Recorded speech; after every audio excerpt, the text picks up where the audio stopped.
نہیں میں تو بس ایسے ذکر کر رہی ہوں، ہم اپنے معاملات کو امپروو کرنے کے لیے بس ایسے میں کر رہی ہوں کہ ہمارے اندر ذرا اس طرح کی ٹیکٹفلی اس طرح بات کرتی ہیں، کرتے کریکٹر اسیسینیشن ہے، کردار کشی کر رہی ہیں، دوسرے کی منفی بات بتا رہے ہیں، دوسرا کسی کو عزت نہیں کرتی، دوسرا کسی کو ریکگنائز نہیں کرتا، دوسرا اس طرح ہے، دوسرا اس طرح ہے، اس کا عمل اس طرح ہے، اس کا لباس اس طرح ہے، اس کی بول چال اس طرح ہے، دوسرے کے لباس پہ گفتگو کرنا، اس کی میل ملاپ پر گفتگو کرنا، اس کے چال چلن پہ گفتگو کرنا، اس کے دوسرے کے کردار پر گفتگو کرنا، کریکٹر کو قتل کرنا، کریکٹر اسیسینیشن. اور کرتی ہم اتنی تیز لفظوں کے ساتھ اس طریقے سے ہیں جیسے نہیں آپ نہیں کر رہے ہیں کریکٹر، آپ تو بھلائی کر رہی ہیں، آپ خیر خواہی کر رہی ہیں. یہ عمل چغلی ہے، یہ غیبت ہے، اور پھر اس سے جھوٹی افواہیں پھیلتی ہیں. اے نے کی، پھر بی کو، بی نے سی کو کی، سی نے ڈی کو کی، اس نے ای کو کی، زیڈ تک جا پہنچی.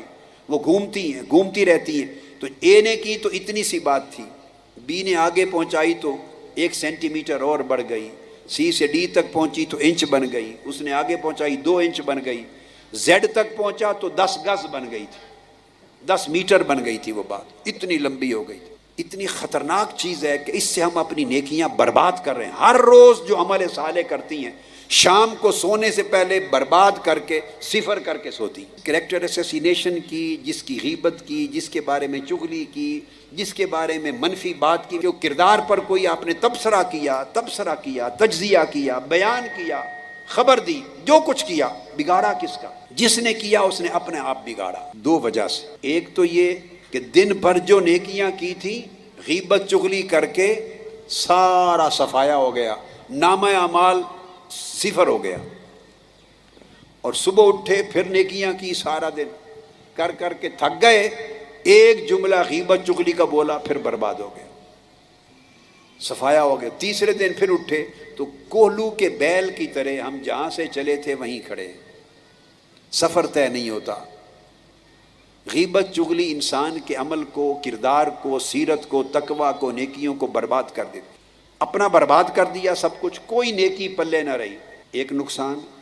اور دوسرا یہ، جس کے بارے میں آپ نے کومنٹ کیا، جس کے کردار پر تبصرہ کیا، جس کے رویے پر تبصرہ کیا، جس کے بارے میں منفی بات کی، چونکہ وہ موجود نہیں تھا یا موجود نہیں تھی، پشت پیچھے کی، آپ کی نیکیاں برباد ہو گئیں اور آپ کے غیبت کرنے سے اس کے گناہ مٹا دیے گئے.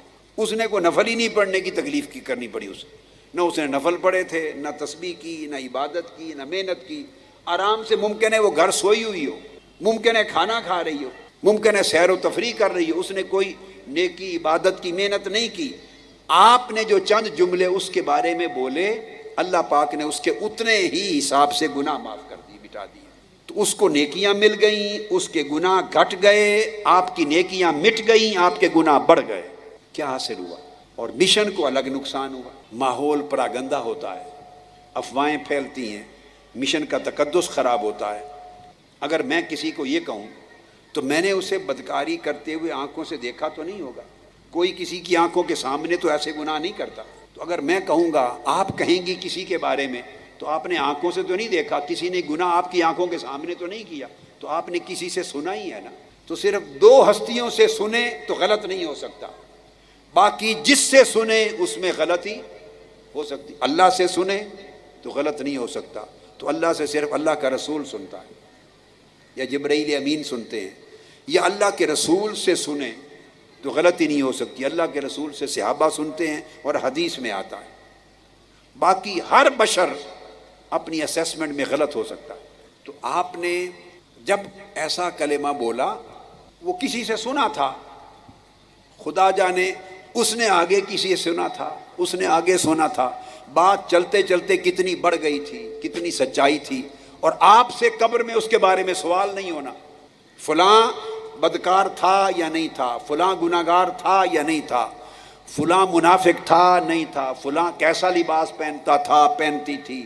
یہ سوال آپ سے نہیں پوچھا جانا قبر میں. آپ سے تو سادہ پوچھا جائے گا، اپنی سنا، تو رب کو جانتی، اپنے دین کو جانتی، اپنے رب کو جانتی، اپنے رسول کو پہچانتی ہو، بس. تو جو نیک اعمال کا نامہ اعمال بچا ہوا ستھرا لے کے ایمان اور عمل گیا ہوگا، اس کو توفیق ہوگی کہ صحیح جواب دے سکے گا۔ اور جس نے ہر روز نیکیاں کر کے عمل مٹا دیے، ہر روز برباد کر دیا اور غیبتیں چغلیوں کے گناہ لکھوا دیے، تو یہ بڑا گناہ بن جاتا ہے۔ چھوٹا سا الزام جو آنکھوں سے نہیں دیکھا اور کہے وہ الزام ہوتا ہے، تو آپ نے لگا دیا سنی سنائی بات پر، اور بعض کا سنی سنائی بات کو آگے کر دینا۔ آقا علیہ السلام نے فرمایا جھوٹا ہونے کے لیے یہی کافی ہے، کسی سے بات سنی آگے کر دی۔ اب بتائیں، جتنی باتیں ایک دوسرے کے بارے میں ہم لوگ کرتے ہیں کہ فلاں مجھے اچھا نہیں جانتا یا مجھے اچھا نہیں جانتی ہے، فلاں میرے ساتھ ایسا سلوک کر رہی ہے، فلاں نے میرے ساتھ ایسا کیا، فلاں مجھے گھٹانا چاہتی ہے، وغیرہ وغیرہ۔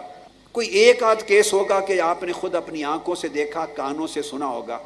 موسٹلی ایک دوسرے شیئر کرتی ہیں، بہنیں بیٹیاں شیئر کرتی ہیں ایک دوسرے سے سن کر، یا اندازہ کرتی ہیں ایک دوسرے کے عمل سے۔ تو گیس کیا تو وہ بھی حقیقت نہیں، شیئر کیا وہ بھی حقیقت نہیں، تو اس الزام کا گناہ بھی سرایا۔ اور اگر بھلے حقیقت بھی تھی تو آپ سے تو اللہ رسول نے فرمایا ہی نہیں کہ آپ کی ذمہ داری ہے کمنٹ کریں اور آپ اس کا جواب دیں اور آپ اس پر تبصرہ کریں۔ نہ قبر میں پوچھا جانا ہے، نہ قیامت میں پوچھا جانا ہے، نہ دنیا میں پوچھا جانا ہے۔ آپ جتنا زبان کھولیں گی کسی کے بارے میں تو کوئی گناہ ہی نکلے گا منہ سے۔ لہٰذا میری نصیحت یہ ہے کہ اس عمل کو ترک کر دیں، جس میں تھوڑا ہے یا زیادہ اس سے توبہ کر لیں۔ اور مشن میں کام کرنے والی بیٹیاں بہنیں تو کلیتاً تائب ہو جائیں، یہ زہر ہے جیسے جس سے موت واقع ہو جاتی ہے۔ دوبارہ اب زندگی میں اس طرف نہیں آنا، اپنی زبان کو سی لیں۔ جب کسی کے بارے میں، میرا آخری کلمہ اس موضوع پر یاد رکھ لیں، اگر زبان کھولیں کسی کے بارے میں، کسی بہن کے بارے میں، کسی بھائی کے بارے میں کھولیں تو اس کی اچھائی بیان کریں۔ اگر اس کی کوئی اچھائی معلوم نہیں تو چپ رہیں۔ برائی آپ کے نالج میں ہے تو اس کو زبان پر لانے کی حاجت، اس میں گناہ ہی ہوگا۔